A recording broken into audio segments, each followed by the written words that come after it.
Introduce பண்ணாங்க. நிறைய பேருக்கு தெரிஞ்சிருக்கோம் சுக்கரன் படத்தில். அப்போ வேறு பேர் வச்சுட்டு உள்ள வந்தார். இப்போ என் கணவர் தான் வந்து விஜய் ஆண்டனின்னு பேர் வச்சார். உங்களோட பேர் என்னன்னு கேட்டிருக்காரு. ஒரு ராஜா அதோட சேர்த்து ஒரு நேம் சொல்லியிருக்காரு. என்ன நேம் விஜய்? இல்ல சார் கேட்டது, அன்னைக்கு கேட்டது இல்ல அந்த பேர் வேண்டாம்னு சொல்லிட்டு உங்க நேம் என்னன்னு என்ன கேட்டேன். ராஜா ராஜா செந்தில் ராஜா பிரான்சிஸ் ஆண்டனி. அந்த நேம் சொன்னோடனே ஒரு விஜய் ஆண்டனி வச்சுட்டாரு. அவர் ரொம்ப ராசியானவர், உங்களுக்கே எல்லாருக்கும் தெரியும். என் கணவர் எவ்வளவு ராசியானவர்னு. இவர் ராசியா தானே இருக்காரு, அவருக்கு என்ன குறைச்சல் சொல்லுங்க. How special is it for you? பத்திரிகை ஊடக நண்பர்கள் மற்றும் அம்மா அவர்களுக்கு வணக்கம் அண்ட் இனிய மாலை வணக்கம். ரொம்ப சந்தோஷமா இருக்கு. 25வது படம் விஜய் ஆண்டனி சார்ந்து அண்ட் கிட்டத்தட்ட நாங்களே மட்டும் 4 படத்தில் அவரோட ட்ராவல் பண்ணிட்டு இருக்கோம். அது பிறகு அவரோட சேர்ந்துருந்தோம் நான் 3 படம், கிட்டத்தட்ட 7 படங்களில் நான் ட்ராவல் பண்ணியிருக்கேன் இந்த 25 படங்களில். அதை நினைக்கும் போதே சந்தோஷமா இருக்கு. அண்ட் இன்னும் பல படங்களில் வாங்கி போனோம். அண்ட் நான் பல மேடைகளில் சொன்னதுதான். ஏன் முருகதாஸ் சார் சமீபத்தில் ஒரு பேட்டியில் சொல்லியிருந்தார், விஜய் சார் வந்து ஒரு இண்டஸ்ட்ரி அப்படின்னார். விஜய் சார் வந்து தனி மனிதர் இல்லை, விஜய் சார் வந்து ஒரு மிகப்பெரிய இண்டஸ்ட்ரி தமிழ் சினிமாவில் அப்படின்னார். ஏன்னா அவரை சுற்றி அவ்வளோ பெரிய ஒரு உலகமே இருக்கு. தமிழ் சினிமாவில் அவ்வளோ பெரிய வியாபாரம் இருக்கு. உலகெங்கும் வந்து மக்கள் கொண்டாடுற ஒரு மிகப்பெரிய நடிகரா விஜய் சார் அங்கே இருக்காருன்னா, விஜய் சாருடைய அப்பா எஸ்ஏசி சார் அறிமுகப்படுத்துற விஜய் ஆண்டனி சாரும் ஒரு இண்டஸ்ட்ரி தான். அவர் ஒரு குட்டி இண்டஸ்ட்ரி வச்சிருக்காரு. எப்படிப்பட்ட இண்டஸ்ட்ரினா, விஜய் சார் வந்து என்ன சொல்றது, ஒரு 500 கோடி 1000 கோடி பிசினஸ் பண்ண முடியும்னா, இவர் வந்து தனிப்பட்ட ஒரு ராஜ்யம் நடத்திட்டு இருக்காரு.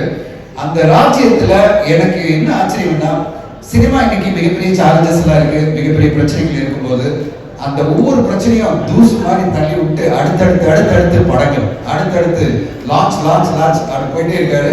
ஒவ்வொரு படத்திலும் வெற்றி மேல வெற்றி. அதுதான் இந்த சக்தி திருமகன். யார் டைரக்டர் அப்படின்னாங்க, அருவி வாழ் அதான் அப்படின்னு சொல்லிட்டாங்க. இந்த அதான் இருக்குங்களா, இங்கதான் நீங்க இருக்கீங்க. இப்படி நிறைய மக்களுடைய மனசுல இந்த அதான் வந்துட்டு இருக்கு. ஏன்னா நீங்க கொடுத்த படம் அப்படி அருவியாகட்டும் வாழ்நாகட்டும் ரெண்டுமே பெஞ்ச்மார்க் ஃபிலிம்ஸ். விஜயகாரன் வந்து உங்களை எந்த அளவுக்கு எக்ஸைட் பண்ணிச்சோ, டெஃபினட்டா அதை விட 1 இன்ச்சாவது அதிகமாக இதை எக்ஸைட் பண்ணுவாங்க. Super sir. தனஞ்சய் சார் சொன்னாரு ஒரு சாம்ராஜ்யம் அப்படின்னாரு. அவர் ராஜா மட்டும் கிடையாது, அவருடைய சாம்ராஜ்யத்துல அவர் வேலைக்காரன் கூட. எல்லா விதமான வேலைகளையும் அவர் ஒருத்தர் மட்டுமே வந்து எடுத்து செஞ்சுட்டு இருக்காரு. அதனால வந்து ஒரு வேலைக்காரனுடைய பெயினும் அவருக்கு தெரியும். நான் ரொம்ப விஜய் ஆண்டனி சார் நினைச்சு ரொம்ப பெருமைப்படுற விஷயம் என்னன்னா, நிறைய புதிய இயக்குநர்களுக்கு வாய்ப்பு கொடுக்கிறாரு. அது புது இயக்குனரா இருக்கட்டும், கேமராமேனா இருக்கட்டும், எடிட்டரா இருக்கட்டும், நல்ல கதை இருக்கா, விஜய் ஆண்டனியுடைய ஆபீஸ் கதவு திறந்துடும். ஸோ அப்படி ஒரு கேட்டை வந்து எப்படி சூப்பர் ஃபிலிம்ஸ் ஒரு ஆஃபீஸ் இருந்துச்சோ அப்படி ஒரு ஆஃபீஸா விஜய் ஆண்டனி சாரோடைய ஆஃபீஸ் இருக்கு. அவருக்கு நிறைய வெற்றிகள் கிடைக்கணும்னு நான் எல்லாம் இறைவனை வேண்டிக்கிறேன். ரொம்ப மகிழ்ச்சியா இருக்குது இந்த மேடை. தயாரிப்பாளர் கிடைக்கிறது, தயாரிப்பாளரா ரொம்ப அற்புதமான ஒரு தயாரிப்பாளர் விஜய் ஆண்டனி சார். அவருக்கு இந்த திரைப்படம் மிகப்பெரிய வெற்றி அடையணும். நிறைய நேரங்கள் நம்ம சோர்ந்து போகும்போதோ இல்ல நம்ம சில மனிதர்களை பார்த்து நான் விஜய் ஆண்டனி சாரை யோசிப்பேன். அவர் எவ்வளவு வெற்றி தோல்வி அடிபட்டு விழுந்து எழுந்து அவருடைய ஜர்னி இருக்குல்ல, ஜர்னியே என்ன மாதிரியான இயக்குநர்களுக்கு என்ன மாதிரியான ஒரு நண்பனுக்கு எனக்கு பெரிய ஒரு லெசனா இருக்கு. ஸோ அவர் பார்க்கும்போது எனக்கு ஒரு எனர்ஜி வரும். பாட்டு அந்த கம்போசிங் எனக்கு இன்னும் ஞாபகம் இருக்கு. நீங்க அதாவது லிரிக்ஸ் வந்து ரொம்ப அதாவது எதுவுமே இல்லை, நம்ம உட்காந்து கம்போசிங் போயிட்டோம். ஈஸியாக அங்கே ஒரு ரெசார்ட் பண்ண போனோம்ல, அங்கே போயிட்டு வந்தோம். எதுவுமே இல்லை, சும்மா கீபோர்ட் பண்ணிட்டீங்க, லிரிக் பேப்பர்னு வரல, எதுவுமே வரல. ஸ்டார்ட் பண்ண நம்ம ஏதாவது பேசுவோமான்னு பேசுறது சும்மா வெயிட் பண்ணுங்க. அப்புறம் கரெக்டாக அண்ணாமலை வந்து கொடுத்தாரு. 4 லைன் தான் கொடுத்தாரு. பன்னாரஸ் பட்டு கட்டி அப்படின்னு ஒரு 4 லைன் இருக்கும் இல்லையா, அதுதான் டக்குன்னு எடுத்தாரு. பேப்பரை கொடுத்தவங்க நேரம் பாட ஆரம்பிச்சாரு. பன்னாரஸ் பட்டு கட்டி அப்படின்னு, மல்லிகைப்பூ கொண்ட வச்சு அப்படின்னு போட்டாரு. சிங்கப்பூ சீமாட்டி அப்படின்னு என் மனச கெடுத்தா, அவ்வளவுதான் இருந்தது. அப்புறம் என்ன கண்டினியூ அப்படியே அந்த ஃப்ளோல வராது. பியா பியா பியா அப்படியே போக ஆரம்பிச்சிட்டாரு. ஆக்சுவலா அதுதான் ஹூக் லைனா இருந்தது. அது நான் மறக்கவே மாட்டேன். அந்த டபுள் பாசிட்டிவ் வந்துட்டு சன் பிக்சர்ஸ் டீம் வந்து பார்க்குறாங்க. பார்த்துட்டு அவங்களுக்கு ரொம்ப பிடிச்சி போச்சு. முதல்ல இந்த படத்தை ஒரு ரீமேக் படத்துக்கு இப்படி ஒரு வரவேற்பு, இப்படி ஒரு ஓப்பனிங் கிடச்சது காரணம் என்னன்னா விஜய் ஆண்டனி தான். பட் எனக்கு ஃபோட்டோஸ் எடுக்கிறீங்களா அப்படின்னாரு. எடுக்கணும் விஜய் ஆண்டனி, ஈஸியாக போகலாம் அப்படின்னு. போயிட்டு இருக்கும் போதே கரெக்டாக அந்த அண்ணா சேவை கரெக்டாக போகும்போது சொன்னார், நான் நடிக்க போகிற படத்தில் அப்படின்னாரு. என்னது 2வது சர்ப்ரைஸ் பெருசாக இருக்கே அப்படின்னு. பட் அந்த டைமில் நான் அவரை பயங்கரமாக எவ்வளோ அவரை பிடிச்சி டிஸ்கரேஜ் தான் பண்ணிட்டு இருந்தேன். பண்ணக்கூடாது. ஏன்னா இவ்வளோ இந்த மியூசிக் டைரக்டர் இப்போ எனக்கு ஆக்சுவலாக இந்த சாங் பார்க்கும்போது எனக்கு அவ்வளோ ஒரு சந்தோஷமாக இருக்குது. இந்த ஒரு மியூசிக் டைரக்டர் எப்படி நான் மிஸ் பண்ண முடியும்? மற்றவங்க எல்லாரும் அவ்வளோ என்ஜாய் பண்ணுறாங்க, நான் பார்த்துட்டேன்ல அது எல்லாமே. ஸோ அதனால தான் நான் வந்து அவ்வளோ இது பண்ணக்கூடாது. மீறி வந்து அடித்து வந்து தூள் கிளப்பி இந்த இடத்துல நிற்கிறாரு. கண்டிப்பாக ஆல் தி பெஸ்ட். தேங்க்யூ. அப்படின்னா பாடல அண்ணா சொல்லுவார், லைக் ஒரு விஷயம் செய்யனா ஒரு எப்படி சொல்ற ஒரு பதட்டம் இருக்கா, ரெக்கார்டிங் பாடல ஒரு பதட்டம் இருக்காது. எப்படின்னா சரியோ பிள்ளையோ என்ன இருந்தாலும் ஃபேஸ்ல வந்து கண்டுபிடிக்க முடியாது. ஆனா எது தேவையோ அதை எடுத்துருவார். Truly an inspiration to all of us, and thank you so much for sharing that with us. கோடியின் ஒரு டைரக்டர் ஆனந்தகிருஷ்ணன் சார். எல்லாருக்கும் வணக்கம். நான் வந்து 2016 வந்து கோடி மெட்ரோன்னு ஒரு படம் வந்து ப்ரொடியூஸ் பண்ணி டைரக்ட் பண்ணேன். அப்போ வந்து அந்த படம் வந்து நிறைய ப்ராப்ளம், படம் வந்து சென்சாரில் பேன் ஆயிடுச்சு, நிறைய ப்ராப்ளம், ப்ரொடியூசரும் டைரக்டராக இருந்ததுனால நிறைய சிக்கல் இருந்துச்சு. படம் வந்து நான் ரிவ்யூ நல்லா இருந்தாலுமே அதை என்ஜாய் பண்ணுறதுக்கான ஒரு ஸ்பேஸ் எல்லாமே இருந்தது. அதை முதல்ல அந்த சக்ஸஸ் என்ஜாய் பண்ணது வந்து எனக்கு ஒரு ஃபோன் வந்தது.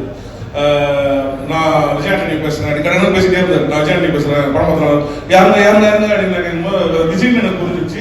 அது மாதிரி விஜய் ஆண்டனி பேசுகிறேன் சார், எப்படி இருக்கீங்க சார்? அப்பதான் ஃபர்ஸ்ட் டைம் வந்து நான் விஜய் ஆண்டனி சார் பேசுகிறேன். அப்புறம் ரொம்ப டவுன்ல இருந்தேன். படம் ரிலீஸ் ஆச்சு, ஊரே புகழ்னாலுமே சென்சார் சிக்கல், கமர்ஷியல் திங்ஸ் அதில் வந்து கொஞ்சம் டவுன்ல இருக்கும்போது அவர் தான் எனக்கு ஃபோன் பண்ணி, அதுக்கு முன்னாடி நாங்கள் மீட் பண்ணதும் இல்லை, பேசுனதும் கிடையாது. ஸோ ஒரு கிரியேட்டிவ் தான், ஒரு சினிமா தான் எங்கள் 2 பேரையுமே இணைச்சிது. அந்த இடத்துல வந்து அவர் எனக்கு படம் பண்ணு, எனக்கு கதை சொல்லு, அதுக்கெல்லாம் ஃபோன் பண்ணல. அவர் வந்து ஒரு படம் பார்க்குறாரு, அந்த படம் பிடிச்சிருக்கு, அந்த டைரக்டருக்கு ஃபோன் பண்ணி விஷ் பண்ணுறாரு. அந்த மாதிரி வந்து எனக்கு மட்டும் இல்லை, நிறைய டைரக்டர்ஸ்க்கு அவர் ஃபோன் பண்ணி விஷ் பண்ணியிருக்காரு. இன்னைக்கு வந்து ஒரு 2-3 படம் ஹிட் கொடுத்துட்டா கூட ஒரு ஹீரோவோ இல்லை ஒரு டைரக்டரோ வந்து அடுத்த கட்டத்தில் இருக்கிறவங்க இல்லை வளரணும்னு நினைக்கிறவங்கள தூக்கி விடணும்னு நினைச்சாலும் இங்க இருக்க வியாபார சிக்கல் வந்து அவங்க வந்து இந்த டைப் பண்ணிட்டே இருக்கும். அப்படிலாம் இருக்கும்போது எனக்கு தெரிஞ்சு ரொம்ப பெருமையா நான் சொல்லுவேன், விஜய் ஆண்டனி சார் தான் இன்னைக்கு தமிழ் சினிமாலேயே ஒருத்தவங்க இயக்குனர் ஆகணும் அப்படின்னு நினைச்சாலும் சரி, இல்ல ஒரு படம் பண்ணிட்டு அடுத்த கட்டத்துக்கு போகணும்னு நினைச்சாலும் சரி, என்னைக்கா இருந்தாலும் ஒரு நல்ல கதை இருந்தா அவர் அடுத்த கட்டத்துக்கு கூட்டு போறது விஜய் ஆண்டனி சார் மாதிரி ஒருத்தர் தான் இந்த இண்டஸ்ட்ரியில இந்த மார்க்கெட்டோட இருக்கிற ஒரு ஹீரோவா நான் பாக்குறேன். அதுக்கு அவர் சொன்னார், ப்ரொடியூஸ் பண்ணி பாருங்க சார் அப்படின்னு. ஸோ சார் ரொம்ப சூப்பராக இருக்கு ட்ரெய்லரு. ஸோ சார் என்னன்னா எதுவுமே எனக்கு தெரியாதுன்னு ஸ்டார்ட் பண்ணுவார். மியூசிக் அது எதுவுமே தான் சொல்லும்போது எனக்கு ஸ்டார்டிங்லாம் மியூசிக்கே தெரியாது சார் அப்படின்வாரு. ஆனால் பார்த்தீங்கன்னா ஒரு மண்டியில் சுருன்னு அந்த பாட்டு இட்டு கொடுப்பாரு. ஸோ எல்லா விஷயத்தையுமே கான்ஃபிடென்ட்டாக தைரியமாக செய்வார். அவர்கிட்ட எனக்கு ரொம்ப பிடிச்சது சார் உங்ககிட்ட ரொம்ப அந்த ஹார்ட் ஒர்க். உண்மையான ரியூனியன் சார் இது. ஆமா அதான் சொன்னேன், உண்மையான ரியூனியன் நினைக்கிறேன். உண்மையான ரியூனியன் மாதிரி தான் சீரியஸாவே. But it's really sweet of him. ஆக்சுவலா இதுக்கு முன்னாடி வேற ஒரு படத்துக்கு இதே மாதிரி எல்லா டைரக்டர்ஸையும் ஆக்சுவலா கூப்பிட்டுருக்காங்க. அந்த நேரத்தில் என்னால் வர முடியல. அதுல இருந்து வெளியே வந்து திருப்பி கம்ப்ளீட்டா வந்துட்டு ஒரு நார்மல் லைஃப்குள்ள திருப்பி இதே மாதிரி படங்கள் பண்ணி இவ்வளவு சக்சஸ்ஃபுல்லா பண்ணிட்டு இருக்காருன்றதே எல்லாருக்கும் பெரிய ஆச்சரியம்.